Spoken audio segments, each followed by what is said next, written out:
সংগ্রামী বন্ধুগণ, আমরা আমাদের ন্যায্য দাবিসমূহ সরকারের কাছে উপস্থাপন করেছি। আমরা রাজপথে অবস্থান নিয়ে আমাদের কথাগুলো এই দেশের সমস্ত জনতার কাছে স্পষ্ট করে বলেছি। তারপরেও যদি আমাদের ন্যায্য দাবিসমূহ মানা না হয়, তাহলে ঢাকা শহরে শুধুমাত্র সিএনজি নয়, সমস্ত পরিবহন ব্যবস্থা ভেঙে পড়বে। সমস্ত পরিবহনের কর্মীদের সাথে নিয়ে আমরা এইখান থেকে স্পষ্ট করে ঘোষণা দিচ্ছি, আমরা বৃহত্তর আন্দোলন সংগ্রামে যাব।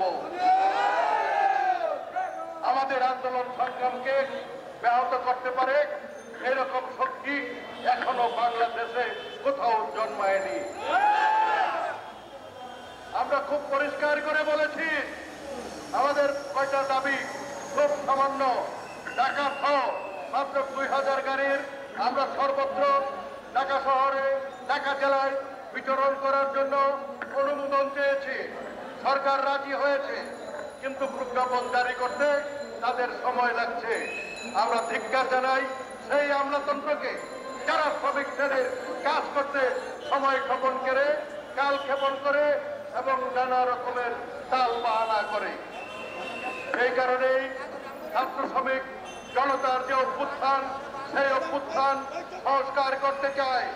সেই অভ্যুত্থান সংস্কার করতে চাই বাংলাদেশের সমস্ত কার্যক্রম। আমরা স্পষ্ট করে বলছি, সংস্কার না হওয়া পর্যন্ত আর কোনো কিছু আমাদের দাবি নেই। আমরা একটা সংস্কৃত বাংলাদেশ চাই, যে বাংলাদেশ শনৈ শনৈ উন্নতি করবে। আমাদের পরিবহন শ্রমিকরা, সিএনজি শ্রমিকরা সারাদিন পরিশ্রম করে ঢাকা শহরের যাত্রীদের এই পাশ থেকে ওপাশে নেয়, ঢাকা জেলার যাত্রীদের এই পাশ থেকে ওপাশে নেয়। কিন্তু কেরানীগঞ্জের যাত্রী যদি সাভারে যেতে চায়, আমাদের অনেক বড় ঢাকা শহরের মাঝখান দিয়ে যেতে হয়। এখানে যদি পুলিশ বাচ্চা দেয়, সেখানে আমরা বলছি যে এগুলো হলো অন্যায়। তাহলে ঢাকা জেলার গাড়ি ঢাকা জেলার সর্বত্র চলবে, কি বলেন বন্ধুরা? ঢাকা জেলার গাড়িকে যেই অপশক্তি, যেই কালো হাত ঢাকার সর্বত্র চলতে বাধা দিতে চাই, আমরা তাদেরকে প্রতিহত করব। সংগ্রামী বন্ধুগণ, আমরা সিএনজির পরিবহন শ্রমিকরা, শ্রমিক মালিক ভাইয়েরা, আমরা সবাই একসাথে লড়াই করছি। আমাদের জীবন জীবিকা এর সাথে সম্পর্কিত। আমাদের জীবন জীবিকার উপরে যারা লাথি মারে, আমাদের পেটে যারা লাথি মারে, তাদেরকে আমরা কোনো ক্রমে কোনো প্রকার ছাড় দেব না। আমরা সংসার চালানোর জন্য কাজ করি, লুটপাটের জন্য করি না। কিন্তু যে আমলাতন্ত্র আমাদের কাজগুলি সময় মতো করে না, সেই আমলাতন্ত্র নানা রকমের লুটপাটের সাথে জড়িত। সেই লুটপাটের আমলাতন্ত্রকে আমরা বাংলাদেশ থেকে নিশ্চিহ্ন করতে চাই। আমরা সংস্কার করে বাংলাদেশটাকে একটা উন্নতির পথে নিয়ে যেতে চাই। আপনারা রাজি? এই দেশে 7,35,00,000 শ্রমিক আছে।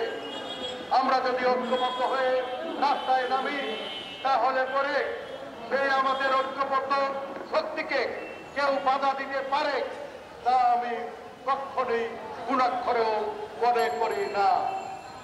আমরা বাংলাদেশে এমন একটা ব্যবস্থা চাই, যে ব্যবস্থায় ধনী দরিদ্র সকলে বৈষম্যহীন অবস্থানে থাকবে এবং একটা বৈষম্যহীন সমাজ বিনির্মাণে আমরা কাজ করব, কাঁধে কাঁধ মিলিয়ে। আমরা এক স্কেল মজুরি চাই। আমরার মজুরি আর শ্রমিক মজুরির মধ্যে তফাৎ থাকতে পারে না, কারণ আমরা সংসার এবং শ্রমিকের সংসার সমান খরচেরই। তোমাদের বিশেষজ্ঞদের জন্য আলাদা একটা ব্যবস্থা আমরা করে দেব।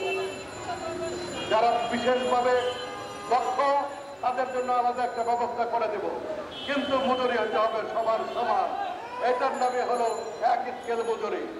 আমরা কাজ চাই, আমরা খেয়ে পরে বাঁচতে চাই, আমাদের সন্তানদের লেখাপড়া করাতে চাই। আমাদের সন্তানদের লেখাপড়া করাতে গিয়ে আমাদের গাড়িগুলি যদি টাকার রাজপথে বন্ধ করে দেওয়া হয়, তাহলে পরে আমাদের সংসারে বিঘ্ন ঘটে, আমাদের তখন কান্না নেমে আসে। কিন্তু কান্না তো সমাধান নয়।